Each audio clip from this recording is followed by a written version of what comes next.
poderoso nombre de Jesucristo, tu Hijo amado, queremos darte gracias, amado Dios, amado Rey, por tu palabra viva, eficaz, mi Señor, que nos ayuda, que nos ilumina, que nos acompaña, que trae gozo a nuestra vida, que nos anima, que nos consuela.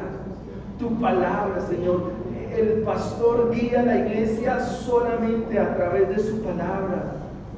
Mis ovejas oyen mi voz, yo las conozco y ellas me conocen. Muchas gracias, Señor, por tu palabra. Gracias, Dios. Ayúdanos a todos nosotros. Trae hoy mucho ánimo, mucho consuelo, mucha alegría y gozo.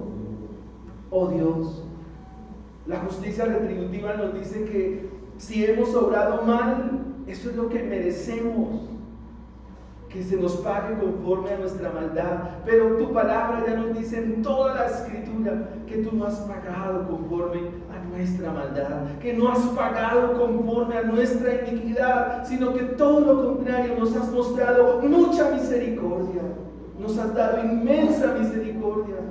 Gracias, Señor, porque tu Hijo Jesucristo pagó por nosotros la deuda de pecado, lo que nosotros merecíamos. El castigo fue sobre tu Hijo y no sobre nosotros. No pagaste, Señor. Pagó tu Hijo en nuestro lugar. Pagó tu Hijo nuestra gran deuda. Por eso te damos gracias, Señor. Permítenos escuchar tu palabra. Permítenos, Dios mío, gozarte, glorificarte a ti y gozar de ti para siempre. Deleitarnos en ti para siempre, Señor. Que para siempre, oh Dios, es tu misericordia. Amén y amén. Mi hermano ya leyó el capítulo 36. Así que, mis hermanos, continuamos con la exposición del libro de Job en este capítulo 36. Quisiera preguntarle a ustedes, cuando piensan en un maestro o en las herramientas de un maestro, alguien que enseña, ¿qué tiene un maestro? Hoy tenemos docentes, profesoras, profesores. ¿Qué tiene un maestro? Para enseñar a sus estudiantes, para enseñar a sus discípulos. ¿Qué tiene un maestro? Conocimiento, ¿verdad? Bien, Glorita, muy bien. ¿Qué más tiene un maestro? Un marcador. ¿Y dónde le explica a sus estudiantes ese conocimiento con ese marcador? En el pizarrón, o lo que llamamos el tablero. Y los estudiantes se asustan cuando les decimos pase al tablero. ¿Esto? Sobre todo en matemáticas. Muy bien. En la Biblia aparece una definición de maestro que quiero compartir a ustedes. Dice: los maestros son aquellas personas que dejan huellas imborrables en sus discípulos. Eso según la Biblia. Los maestros son aquellas personas que dejan huellas imborrables en sus discípulos. Los maestros son aquellos que se recuerdan siempre. Los maestros no solo son excelsos en sus disciplinas y conocimiento, óigase bien, sino que son capaces de transformar la vida de quienes los siguen. El maestro logra que sus discípulos encuentren sentido a lo que aprenden. Esa es una definición bíblica de lo que es el maestro, y se le atribuye o se le escribe por la misma Biblia al maestro de maestros. Ustedes ya saben quién es. El hecho de ser cristianos nos hace ir al mejor de todos los maestros, y en razón de ese hecho encontramos sentido a lo que aprendemos en la Biblia.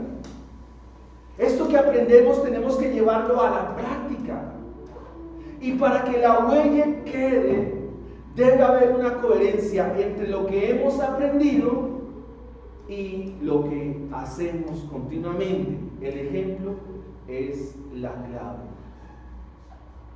En el versículo 1 dice: añadió Eliú y dijo. Eliú es un maestro con sabiduría, distinto a Elifaz, distinto a Zofar y distinto a Bildad.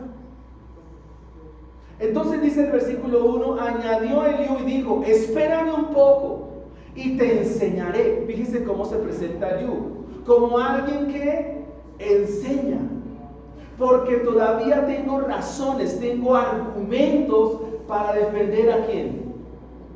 A Dios. Para defender a Dios. O sea, Eliú es un maestro que ¿a quién quiere defender?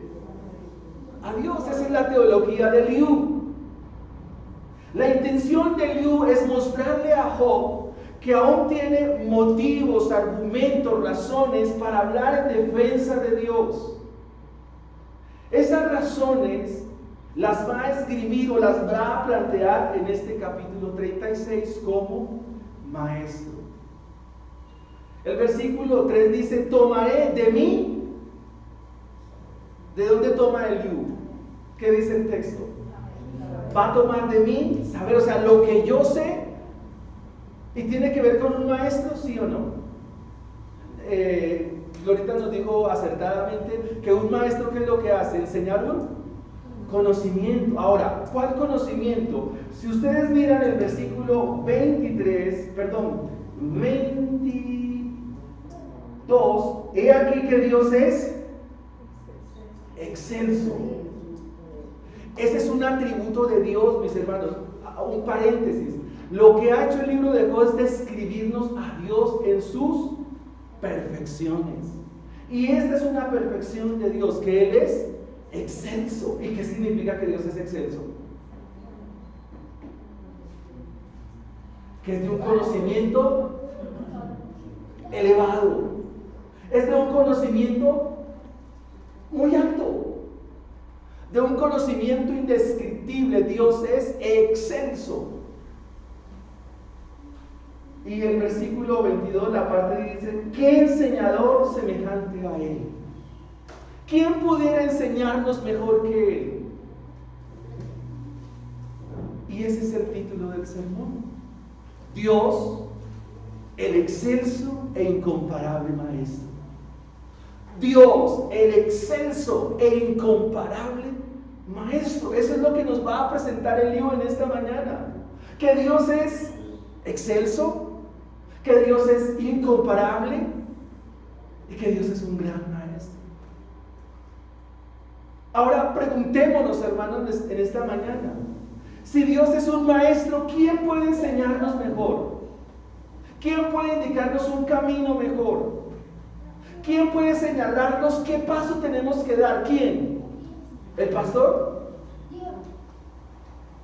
¿El hermano más sabio de la iglesia?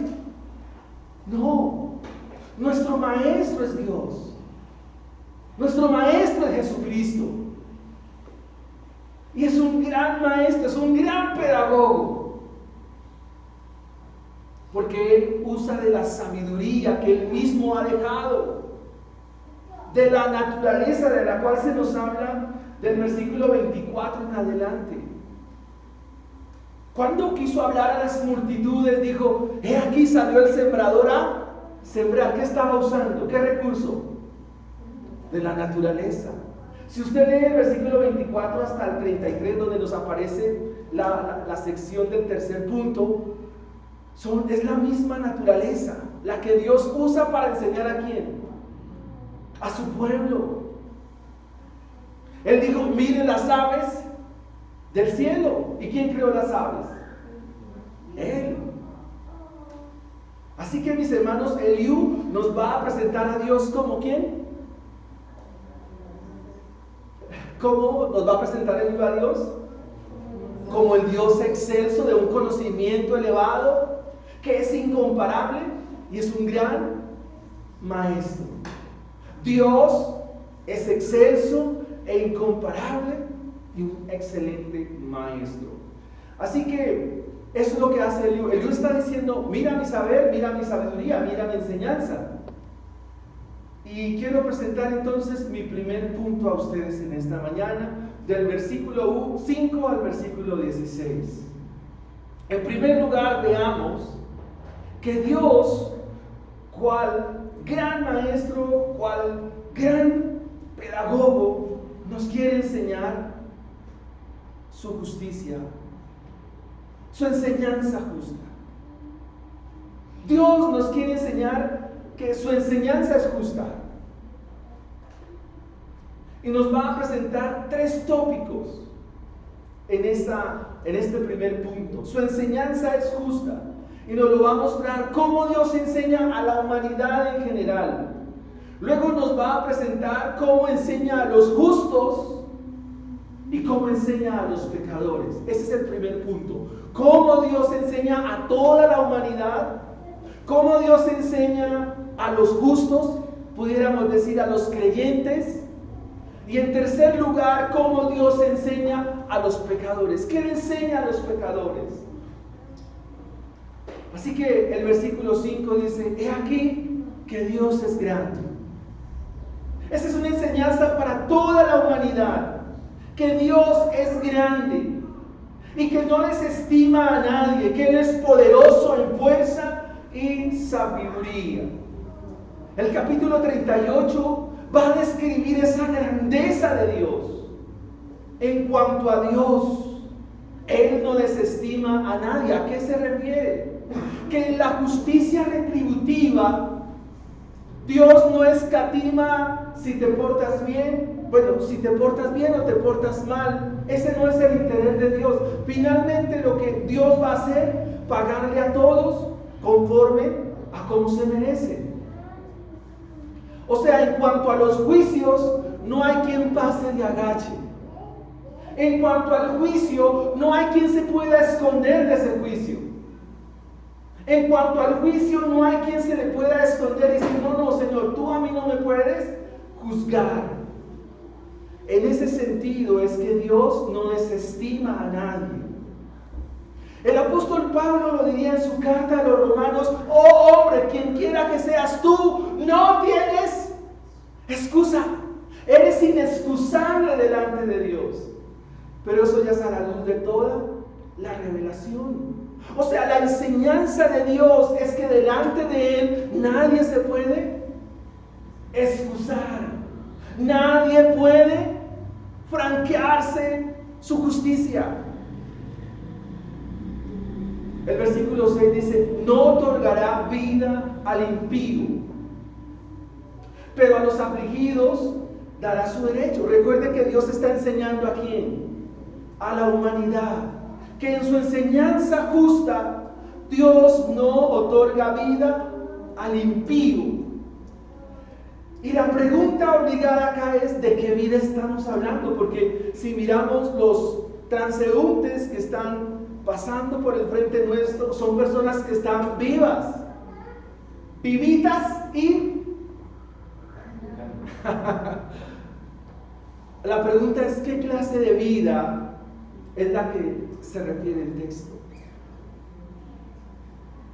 Cuando se hace la traducción de la Biblia del hebreo al griego, esta palabra vida se traduce con la palabra griega zoe, que significa la vida que viene de Dios, la vida que es de Dios. Hay 3 palabras para hablar de vida en la Biblia, sobre todo en el Nuevo Testamento: zoe, bios y psique. Pero aquí la palabra vida tiene que ver con la vida que viene de Dios. Y yo quiero que por fin usted mire la gracia de Dios en el libro. Porque nosotros, siendo impíos y pecadores, Dios sí nos dio vida cuando estábamos muertos en nuestros delitos y muertos en nuestros pecados. Dios nos dio vida, y vida en abundancia. Ahora, ¿cómo lo hizo? Porque obró la regeneración, mudó la naturaleza pecaminosa a la naturaleza que es conforme a su reino. A los afligidos da su derecho. ¿Y qué significa que a los afligidos da su derecho? Que Él se compadece de aquel que es menesteroso, que está agraviado, pero que también Dios derriba a los hombres malvados. Pero al pobre, al afligido, al manso, al humilde, Dios vindica. Hace un cargo especial sobre él para favorecerle en el momento de la angustia. Por eso David dice en el Salmo 51, los sacrificios de Jehová, ¿cuáles son? El espíritu quebrantado, el corazón humillado, el corazón contrito, no despreciarás tú, oh Dios. Así que la actitud de ustedes, mis hermanos, cual enfermos que venimos a esta clínica, ¿cuál es? Venir con el corazón ¿cómo? Contrito y un corazón humillado. Y esa es una enseñanza ¿para quién? Para la humanidad en general. Pero la humanidad en general es llena de arrogancia, llena de soberbia, llena de mucha altivez, y eso no les permite reconocer las obras del Creador, la enseñanza justa del Creador. Ahora miremos dentro de esa enseñanza justa cómo Dios trata a los justos, cómo trata a sus hijos, a los creyentes. Versículo 7, ¿qué dice, hermanos? No apartará de los justos sus ojos. En paráfrasis significa, Dios no te quita la mirada, Dios no te deja de mirar. Dios te está mirando siempre porque eres ¿qué? Justo, eres un creyente. Antes bien, con los reyes les pondrá el trono para siempre y serán exaltados. Hermanos, Dios es rico en gracia, Dios es rico en misericordia y en bondad.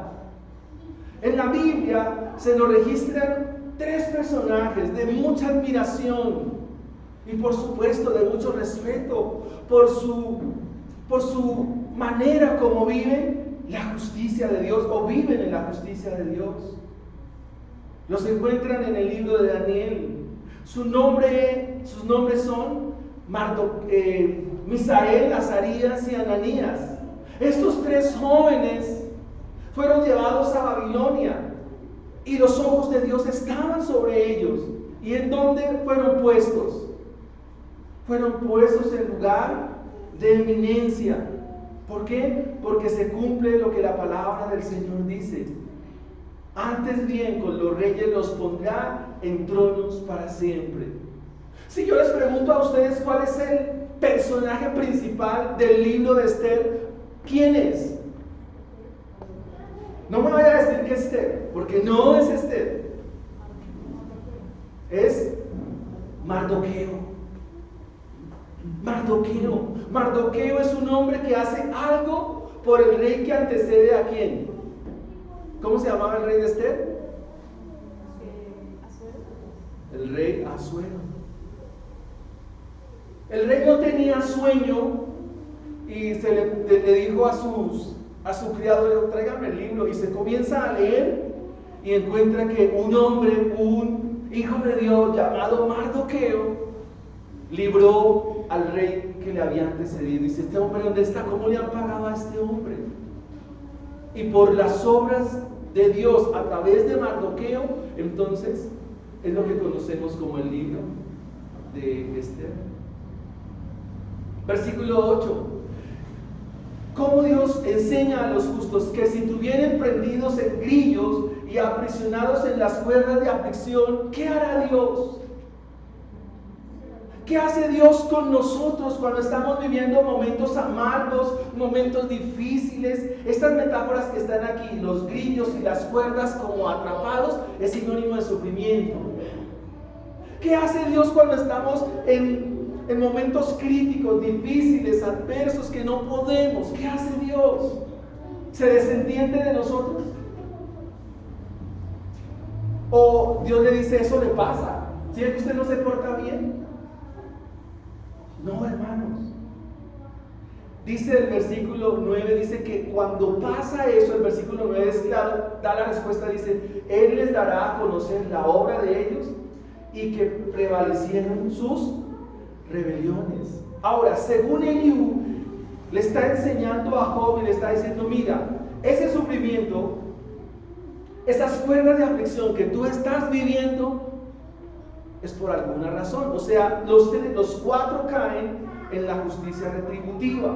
Alguna cosa debe estar pasando. Usted fue muy rebelde, usted fue muy pecador, usted ha sido muy malo, usted ha sido muy desobediente, usted ha sido no un buen creyente, usted no ha sido una buena cristiana, usted no ha dejado el nombre de Dios por lo alto, todo lo contrario, por causa tuya el nombre de Dios ha sido blasfemado, estas son las consecuencias. La pregunta es, ¿y Dios opera así? No, no, hermanos, Dios no obra así. Les repito lo que dice el Salmo 103, Dios no paga conforme a nuestra maldad, sino que se ensancha en misericordia. Aquellos que han experimentado aflicción de Dios les muestra la razón de su sufrimiento en referencia a su pecado.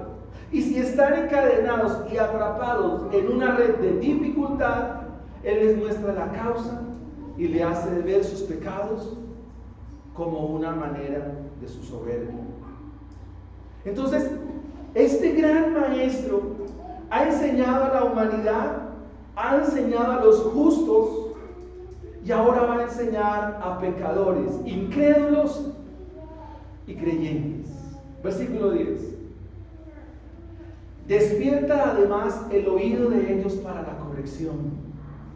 Y les dice que se conviertan de la iniquidad. Si oyeren y les sirvieren, acabarán sus días en bienestar y sus años en dicha. Justicia retributiva. Justicia que es conforme a lo que se hace. Si actúas bien, te irá bien. Sin embargo, el versículo 10, en esta enseñanza de nuestro gran Dios, de nuestro incomparable Dios, de nuestro excelso Maestro, lo que Dios hace para tratar nuestra vida es despertarnos, es abrirnos el oído. ¿Para qué? Para la corrección. Cuando nos sentamos frente al médico, el médico prescribe y dice, mira, voy a tomar el ejemplo de Gonzalitos. Señor Pedro González, usted tiene que tomar esto, el medicamento debe tomárselo a tales horas, 3 pastillas al día, etcétera, etcétera. Lo que hace Dios es abrirnos el oído para prescribirnos y decirnos a través de su palabra qué es lo que tenemos que tomar continuamente. Hermanos, si Dios no abre nuestros oídos, si Dios no abre nuestro entendimiento, si Dios no nos hace comprender, entonces nuestra vida no será corregida. Y en eso tiene mucha razón Eliú. O sea que la enseñanza de Eliú es muy cierta en este sentido. Porque lo que hace Dios con nosotros, los que a veces tenemos crisis de fe, cuando no actuamos en bien, es abrir los oídos para que yo sea corregido y para que seamos convertidos de nuestra iniquidad. El mensaje del profeta Isaías en el capítulo 55 es muy claro. ¿Y qué dice?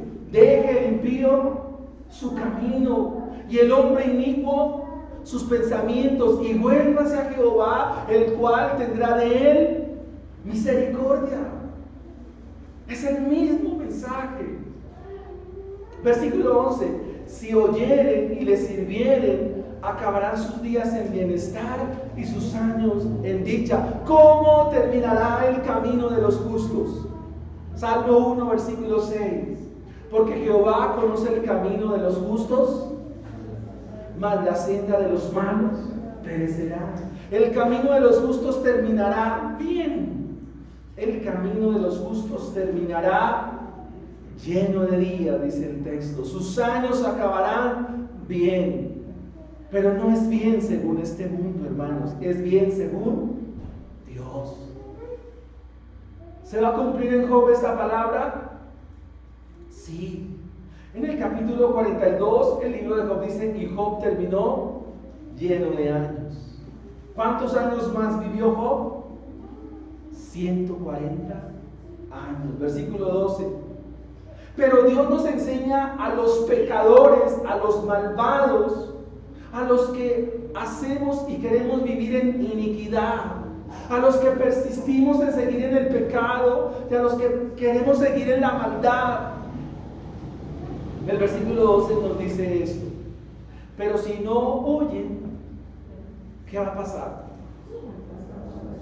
Serán pasados por espada y perecerán sin sabiduría. Mas los hipócritas de corazón atesoran para sí la ira y no clamarán cuando Él los atare. Eliú se está refiriendo al día final. Todos los libros de la Biblia le hablan a uno del día final. Y su mensaje es de advertencia, su mensaje es de conciencia, su mensaje es: teme a Jehová, teme al Señor.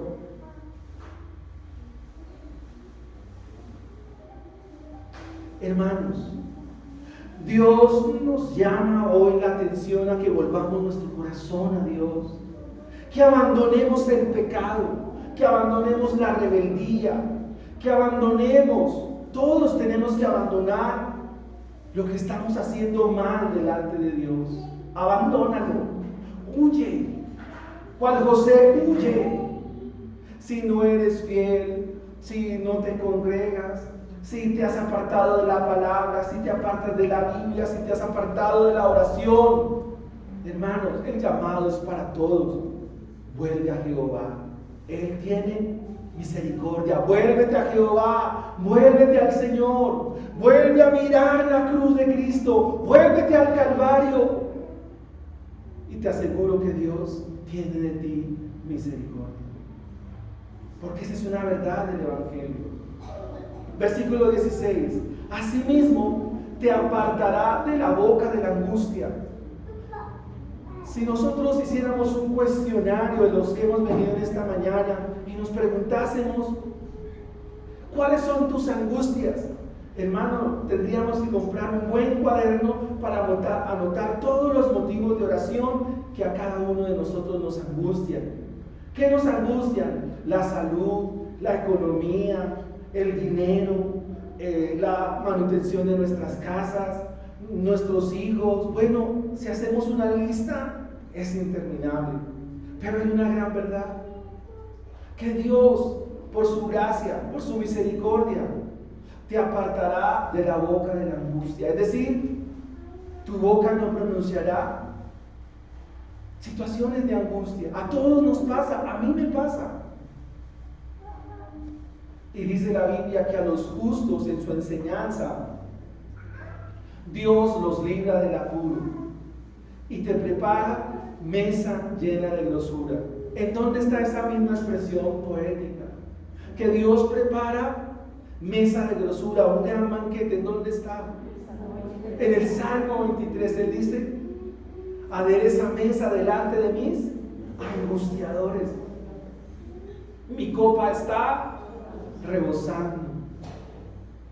En forma personificada, lo que Eliú le dice es: Job, no te alejes de Dios, porque si te acercas, Él te librará de la angustia.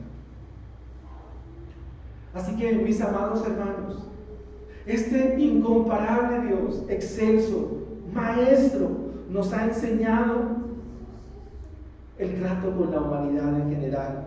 Nos ha enseñado qué hace con los justos, pero también qué es lo que demanda, qué es lo que enseña en cuanto a los pecadores, a los malvados, a los inicuos. Eso nos lleva a nuestro segundo punto. ¿Qué nos enseña Dios como maestro excelso, como Dios incomparable? ¿Qué nos enseña?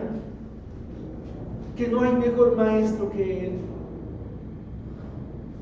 Si miramos la profecía de Isaías, la promesa que se le hace a Isaías del venimiento del Mesías, y si gustan pueden leerlo conmigo. Isaías capítulo 7.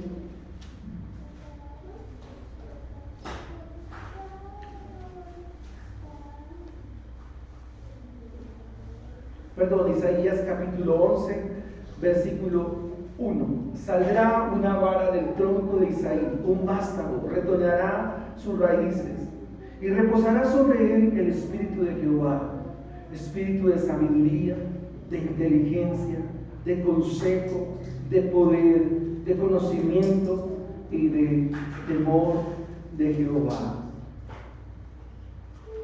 ¿Quién mejor maestro que Cristo? A veces nosotros buscamos que alguien nos dé consejo.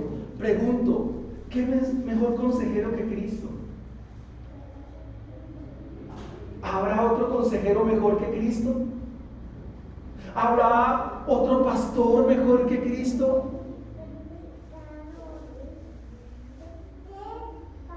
¿Habrá alguien que nos guíe mejor que Cristo? ¿Habrá alguien que nos enseñe mejor que Cristo? Todos sabemos eso. Todos lo sabemos, pero no lo creemos. Y como no lo creemos, no lo vivimos. ¿Cuál enseñanza es más segura en esta tierra? La de Cristo. ¿Quién más sabio que Cristo? ¿Quién mejor consejero que Cristo? A Él se le conoce como el admirable, como el príncipe de paz. No hay mejor maestro que Él. Y a veces nosotros, un error que cometemos es querer encontrar respuestas en las personas. Hermanos, las personas nos van a fallar siempre. Siempre. ¿Por qué? Porque todos estamos hechos de la misma naturaleza, todos venimos del mismo molde. El mismo ADN corre por nuestras venas, la misma naturaleza reposa en todos, en nuestra congregación y en este mundo. No hay mejor maestro que Cristo. No hay mejor maestro que Él. El versículo 17 dice: Job, tú has llenado el juicio del impío en vez de sustentar el juicio y la justicia. Tú te has ganado el juicio del impío y la justicia y el juicio te tienen atrapado. Esa es la enseñanza del libro para Job. Pero la enseñanza de Cristo, ¿cuál maestro? ¿Cuál es? Con amor eterno te he amado. Te he amado siempre. ¿Por qué no vienes a mí? ¿Por qué no te refugias en mí? El Salmo 91, ¿de quién habla? ¿De quién habla expresamente? ¿Han leído el Salmo 91, hermanos? El Salmo 91 es un salmo cristológico. Y allí Cristo se presenta como el verdadero refugio. ¿Ustedes saben quién sabía esta verdad? ¿Dónde se cita el Salmo 91 en el Nuevo Testamento? Hermanos, Satanás le cita la parte final del Salmo 91 al Señor porque quería saber si Él era el que había de aplastarle la cabeza. Pero ¿cómo comienza el Salmo 91? El que habita al abrigo. ¿Y quién es el Altísimo? Cristo. Cristo es el Altísimo. Cristo es el Altísimo. Así que el que habita al abrigo ¿de quién? De Cristo. El que habita al abrigo de Cristo. ¿Qué pasará con ese que está al abrigo de Cristo? ¿Y quién es el omnipotente? Cristo es el omnipotente. ¿Y qué más dice el Salmo? Recuerden. ¿Cómo? Diré yo a... ¿Y quién es Jehová? Es Cristo mismo. Isaías capítulo 40. Diré yo a Cristo. ¿Y qué le digo a Cristo? Esperanza mía. ¿Quién es la esperanza tuya? ¿El pastor? ¿Los líderes? ¿Los ancianos? ¿El ministerio? ¿Tu familia? ¿Tu trabajo? ¿Tus fuerzas? ¿Tu habilidad? ¿Tu intelecto? ¿Quién es la esperanza tuya y mía? Cristo. Cristo es la esperanza de los niños. Cristo es la esperanza de la iglesia. No hay más esperanza, mis hermanos. No hay nada que nos dé más esperanza que Cristo. Porque su esperanza es esperanza viva. Versículo 18. Por lo cual teme Y cuando Eliú le dice a Job, teme, le está diciendo, Job, vive para Cristo, vive para el Redentor que vive. No sea que en su ira te aplaste. Porque esa es una verdad que no la podemos borrar de las Escrituras. Que Dios un día volverá. Cristo volverá, mis hermanos. Así termina el libro de Apocalipsis. ¿Cómo termina? ¿Cómo termina el libro de Apocalipsis, Gabriel? Fácil, Gabriel. He aquí, vengo pronto. He aquí, vengo pronto, vengo en breve. Cristo volverá, mis hermanos. Cristo volverá. Esa es nuestra mayor esperanza. Cristo volverá, mis hermanos. Eso me emociona. ¿A usted no le emociona que vuelva Cristo? Amén. Amén. Claro que sí. Es emocionante. Esta semana repasaba la carta a los filipenses y el apóstol le dice 2 veces, le dice a los creyentes, le dice, nosotros aguardamos el día de Cristo. Pero para los que no creen, para los incrédulos y pecadores, ¿qué va a pasar? ¿Será el día de qué? ¿Qué dice el texto, versículo 18? El día del golpe. Y dice, el cual no podrás apartar de ti con rescate. Está hablando de dinero. O sea, en ese día no se podrá transar a Dios. No le podrás decir, mira, Señor, lo que pasa es que yo tengo mucho dinero, mucho ganado, muchas ovejas. ¿Cuánto vale mi salvación? No, hermanos, no se puede. Porque no hay forma de cómo escabullirse, franquear, saltar este día. Versículo 19. Este maestro, el mejor de todos los maestros, nos dice, tus riquezas no valen nada. Versículo 19. ¿Qué tal esa enseñanza, profes? Amanda, que es maestra, que un profesor le diga, ¿sabes qué? Eso que tienes, eso que cuentas, no vale nada. ¿Cómo ven a este maestro? Diferente, distinto, porque él es incomparable, porque no hay nadie como él. ¿Hará él estima de tus riquezas? O sea, Dios se fija en todo tu poder adquisitivo, tus bienes materiales, pertenencias, ¿eso valdrá?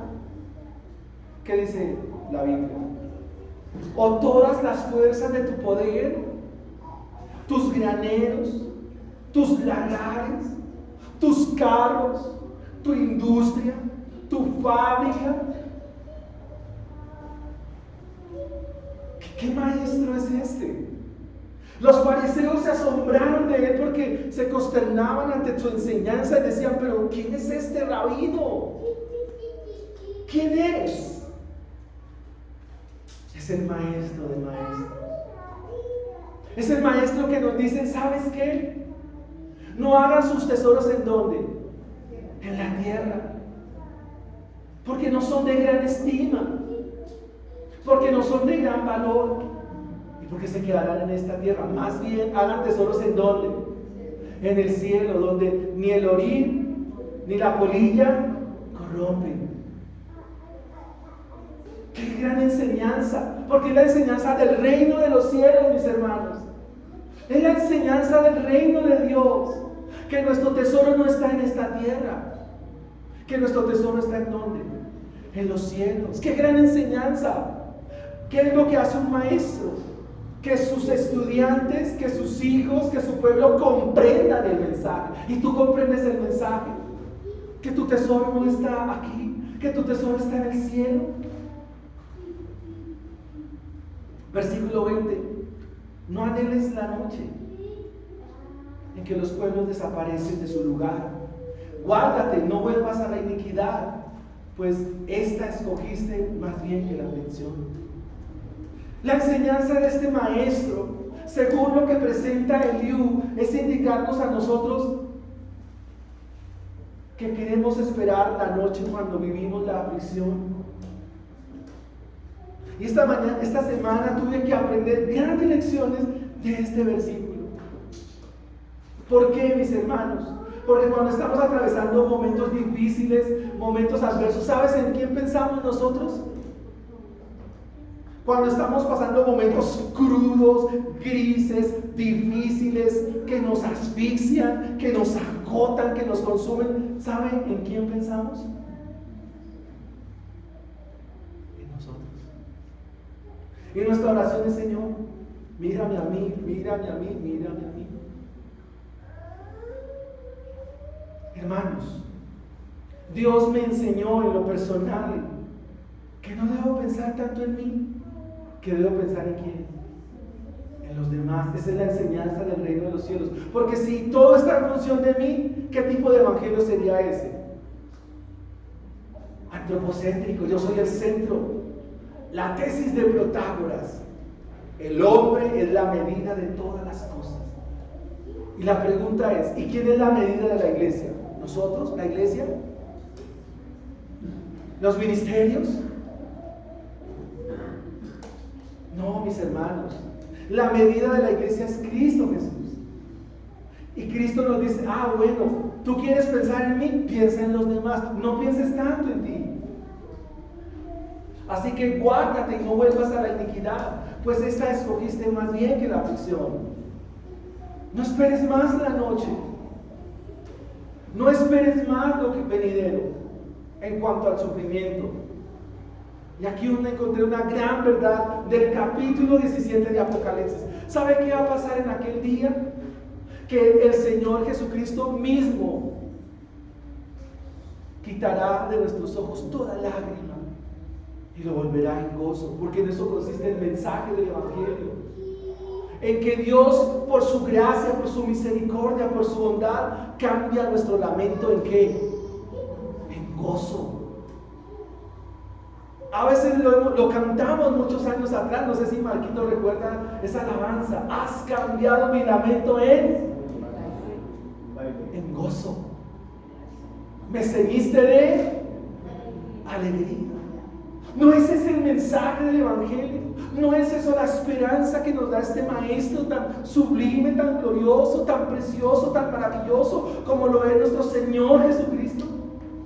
Que Él diga: mira, yo voy a cambiar tu lamento en gozo, te voy a ceñir de manto de alegría. Metáforas propias de la historia de Israel. Cuando había una fiesta en Israel y había gozo, había alegría, ¿cómo se vestían? ¿Saben qué es el manto de la alegría? Lo que nosotros llamamos aquí popularmente, se puso la de ir al pueblo. ¿Por qué? ¿Me entienden lo que estoy diciendo? O sea, se ponían una ropa porque había fiesta ¿de qué? De alegría. Eso significa el manto de alegría. Vestirse para una fiesta donde hay ¿qué? Alegría. ¿Me comprenden? ¿Sí? ¿Está claro? O sea, vestirse porque hay una fiesta. Me puse la de ir a la fiesta. Eso significa manto de alegría. Así que, mis hermanos, este día es un día de ¿qué? ¿Y cómo me he visto para este día de alegría? ¿Cómo te vistes? Vístete con alegría. Tu rostro debe ser rostro de ¿qué? De alegría, de gozo. Muchos conocimos a un predicador que se llamaba Gigi Ávila. ¿Usted lo recuerda, Rubén? ¿Qué decía él? Sonría que Cristo le ama. Sonría que Cristo le ama. Cristo lo ama, ¿o no? Cristo nos ama, hermanos. Y los ama tanto que dio su vida por ustedes. Dígame qué otra noticia quieres escuchar en esta mañana. Que ese Dios incomparable, excelso, maravilloso, extraordinario, justo, tierno, amoroso, compasivo, dulce, mi refugio, mi bandera. En el Antiguo Testamento, cada hecho iban colocando un nombre a Dios. Por ejemplo, Abraham, allá en Génesis 22, ¿qué dijo? Él es mi proveedor, Dios proveerá. Israel venció a los amalecitas. ¿Qué dijo Moisés: Jehová mi estandarte. Otros experimentaban sanidad y ¿qué decían? Jehová Rafa, Cristo me sanó. Y así le iban colocando nombres a Dios, expresando que su alegría, su gozo. ¿Qué otra enseñanza puede producir gozo en nuestra vida? ¿Qué otra enseñanza puede producir tanta ternura, tanto amor en nuestra vida, sino de la enseñanza de Cristo Jesús? Versículo 22, porque Dios es excelso en su conocimiento. Y si Dios te permite pruebas, sufrimientos, Él sabe por qué lo hace. Y cuando lleguemos al capítulo 42, entonces les podré decir el porqué del sufrimiento. ¿Ustedes recuerdan lo que dice Isaías 53:3? Dice: Cristo experimentado en quebranto. ¿Sufrió Él dolor? Sí, la muerte más dolorosa. ¿Dijo por qué? Sí, hace 8 días lo dijimos. Dios mío, ¿por qué me has abandonado? El sufrimiento también alcanzó a Jesucristo, el Hijo de Dios. Y ahí encontramos muchas respuestas a estos momentos. Pero he aquí que Dios es excelso en su poder, su conocimiento es muy elevado. Job, ¿qué va a decir? Si los que ya han leído el libro, ¿qué va a decir Job? Torpe era yo, no entendía. No, yo soy muy ¿qué? Somos muy ¿qué? Cuando ya comprendemos lo que Dios tiene planeado, lo que Dios tiene trazado, ¿qué decimos? No entendí. Pero Dios es excelso en su poder. ¿Qué enseñador semejante a Él? Una pregunta retórica, porque si somos creyentes verdaderos, sabemos que no hay nadie mejor que nuestro Señor Jesucristo. Búscalo a Él, refúgiate en Él. Y eso nos lleva al tercer punto, a la tercera de las enseñanzas que nos da este Maestro justo, excelso, incomparable. Que la creación es su pizarra. Hemos dicho que su enseñanza es justa, hemos dicho que no hay mejor maestro que Él. Ahora del versículo 24 al versículo 33, la creación habla de su enseñanza. La creación es su pizarra donde Dios, con su marcador, permítanme en esa comparación, escribe lo que sus manos trazan. Mire las montañas, mire las nubes, mire el atardecer, observe el colorido de las aves. Mírate a ti mismo, tú estás hecho a imagen y semejanza de Dios. Es más, en los justos que hermosea. ¿Qué dice la Biblia?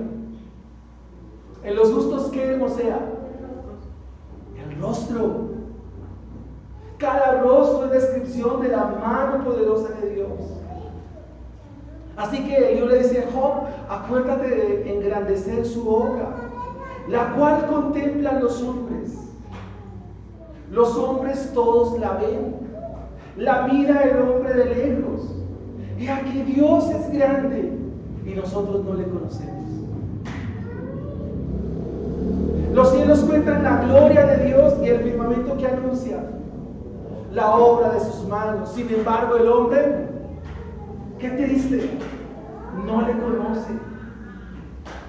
Cuando uno mira el atardecer y mira esos colores que se combinan en ese horizonte, uno no se arrepiente. Es más, ¿de qué nos llenamos? De romanticismo. Si pudiéramos tener una copa de vino, nos serviríamos un vino y nos lo tomaríamos mirando el atardecer. ¿Y por qué no nos arrepentimos? Porque no le conocemos. A lo que nos invita la Biblia entonces es a que le conozcas. Querido hermano, queridos niños, queridos jóvenes, todos nosotros, toda iglesia, queridos amigos, lo que Dios nos deja en esta pizarra, cual maestro es: conóceme, conóceme. Esa es una ordenanza de Dios para su pueblo. No se alabe el fuerte en su fortaleza, ni el sabio en su sabiduría.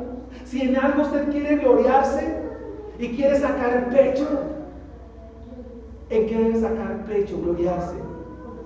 En conocerme y entenderme que yo soy Dios. Conócelo. ¿Y por dónde lo vas a conocer? Estamos trabajando la confesión de fe en la misión y ya vamos en el primer artículo. Y el primer artículo dice que Dios habla por dos maneras: por la creación y por su revelación especial. ¿A usted le ha sido concedido? ¿Le ha sido concedido que pueda ir a la revelación especial? Su palabra, su mensaje, su propósito está aquí en su palabra. Conoce a Dios por su palabra. Conoce a Dios por la Biblia. Vuelve a la Biblia. Yo les dije que del 100% de la población del mundo, tan solamente el 8% lee ya la Biblia. El 92% no volvió a leer la Biblia. Hermanos, eso es una alarma muy grande. Eso es casi que una desgracia. Espero que usted no esté dentro de ese 92%. Espero que usted estudie la Biblia permanentemente. Espero que usted la lea, la medite, la piense. Escuche todos los días los audios de mis hermanos. Ahí está la palabra de Dios. La creación es una gran pizarra, pero mirando la pizarra que dejó Dios, el hombre no se va a convertir. Mirando, como dice el libro de Job, como las nubes destinan agua, como el vapor se convierte en nubes, y todo lo que nos describe esos 30, hasta el versículo 33, todo lo que es la creación, el hombre no se va a convertir. Los hombres se van a convertir por la locura de la predicación, por la locura del mensaje, por este mensaje glorioso, porque sus palabras son vivas, son eficaces. Aunque no debiéramos olvidarnos, dice el versículo 24, no te olvides de exaltar las obras de Dios, que con cánticos han sido alabadas. Esta es una pregunta que tenía para el grupo de alabanza. ¿Qué es alabar? De ahí viene la palabra alabanza. ¿Qué es alabar? Yo les digo a ustedes, alábenme. Entonces ustedes van a decir, no, Edwin es muy simpático, es un morenazo, es un muchacho bien puesto. Yo también me iba a reír. No me alaben. Alabar significa exaltar las perfecciones de Dios. Eso significa alabar. Cuando yo digo voy a alabar a Pedro, Pedrito es un gran tipo, es un gran hombre, voy a alabar a él, me le va a decir es un gran trabajador, es un gran papá, es un gran hermano. Si yo alabo al hermano Marquito, entonces el hermano es experto en lavadoras, radios, televisores, etcétera, etcétera. ¿Lo estoy qué? Alabando, estoy exaltando los atributos de esa persona. Así que cuando decimos alabar, estamos diciendo voy a exaltar los atributos de ¿quién? De Dios. A Él hay que alabarlo. Entonces ya sabemos que nuestras canciones, ya sabemos que nuestra adoración es para exaltar ¿a quién? A Cristo. No te olvides de eso, versículos 27 y 29. Él atrae las gotas de agua, Él transforma el vapor en lluvia, la cual destila las nubes, goteando en abundancia. ¿Saben cómo se llama ese proceso? En los 3 estados convencionales de la materia, cuando el agua se convierte en gas, ¿cómo se llama? Vaporización. Lejos de la química, está aquí presente. ¡Qué extraordinario es nuestro Dios! ¡Qué maravilloso es nuestro Dios, amados hermanos! ¡Qué precioso es nuestro Dios!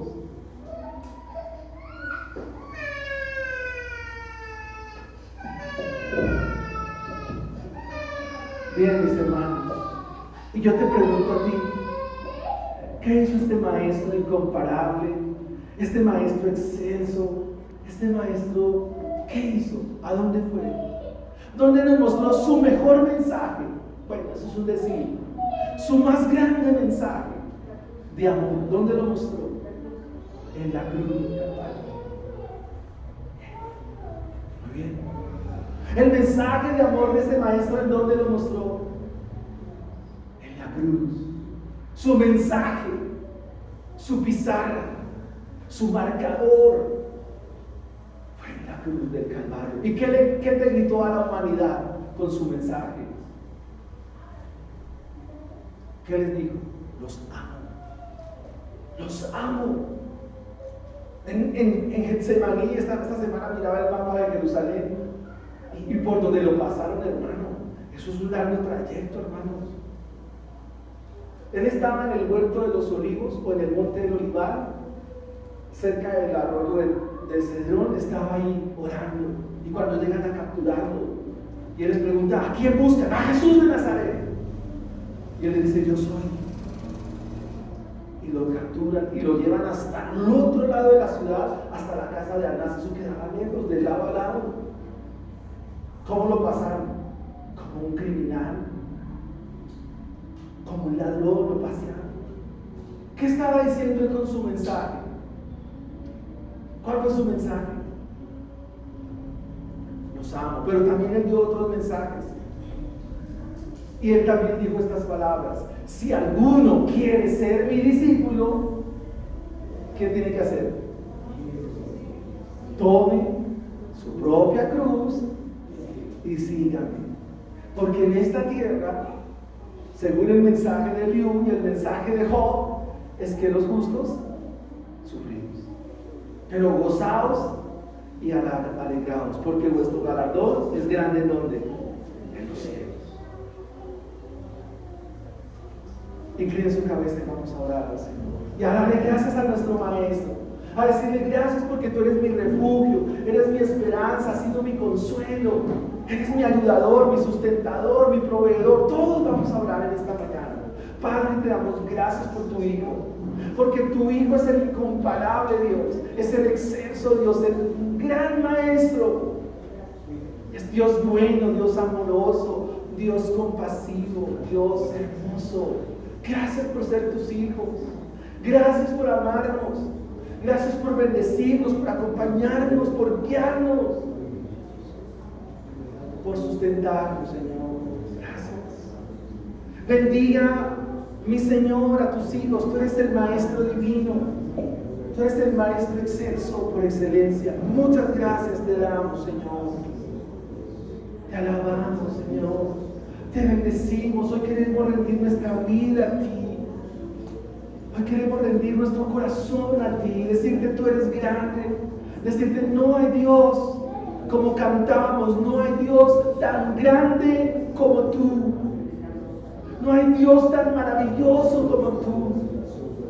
Y nuestra oración en esta mañana debe ser: Señor, enséñanos.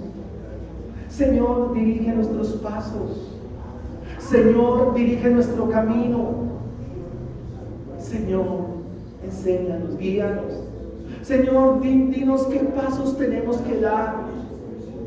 Tú eres la guía de nuestra iglesia. Tus palabras son la guía de la iglesia. Solo tus palabras, Señor, porque las ovejas oyen tu voz y te siguen. Señor, alabamos tu nombre. Te bendecimos, Señor.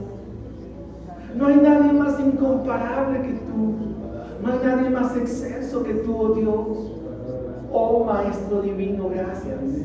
Gracias por los niños, Señor. Gracias por mis hermanos. Gracias, Señor. Gracias. Gracias por enseñarnos en esta mañana que no hay nadie mejor que tú. No hay nadie más que consuele nuestra vida que tú, Señor. Oh, mi Señor. Mi corazón se humilla a ti, Dios. Oh, Señor, si pudiera decirte: mi vida te la entrego una vez más, Señor, porque vale la pena vivir para ti, amado Dios. Tú lo diste todo allí en la cruz. Ese fue tu mensaje. El mensaje para la humanidad es que Cristo murió en la cruz del Calvario por nuestras transgresiones y resucitó para nuestra justificación. Ese es el mensaje central del Evangelio, que Cristo murió por los pecadores, que Cristo murió para salvarnos de la ira venidera. Ese es el mensaje, no hay más mensaje. Este es el mensaje de la cruz, el mensaje del Evangelio, que Cristo vino a este mundo para salvar a los pecadores, de los cuales yo soy el primero. Alabamos tu nombre, oh Maestro divino, Maestro hermoso. ¿Cómo no contemplarte en tu palabra, Señor? ¿Cómo no contemplarte en tu Biblia, Señor, en tu palabra? Si toda tu palabra nos habla de ti, toda la Biblia nos habla de ti. Cuando leemos los reyes y vemos sus nefastas obras, cuando leemos el libro de Crónicas y vemos el proceder de los reyes malos, perversos, impíos, pecadores, y ese estribillo hizo lo malo delante de tus ojos, nos muestra una contraparte de que hay un rey mejor. Se llama Jesús de Nazaret, el Rey de Gloria, este que nos menciona el Salmo 24. Que las nefastas obras de los gobernantes son eso, obras entregadas a la impiedad, a la injusticia, al yugo del pueblo. Pero que hay un mejor Rey que gobierna con justicia, con equidad, con cetro de justicia, desde tu palabra, y ese Rey eres tú. Cuando leemos el libro de Nehemías, vamos a encontrar a un mejor gobernante. Se llama Jesús. Ay, a ti sea toda la gloria, toda la honra y toda la alabanza, mi Señor. Gracias te damos, Señor, en esta mañana. Bendito Dios para siempre.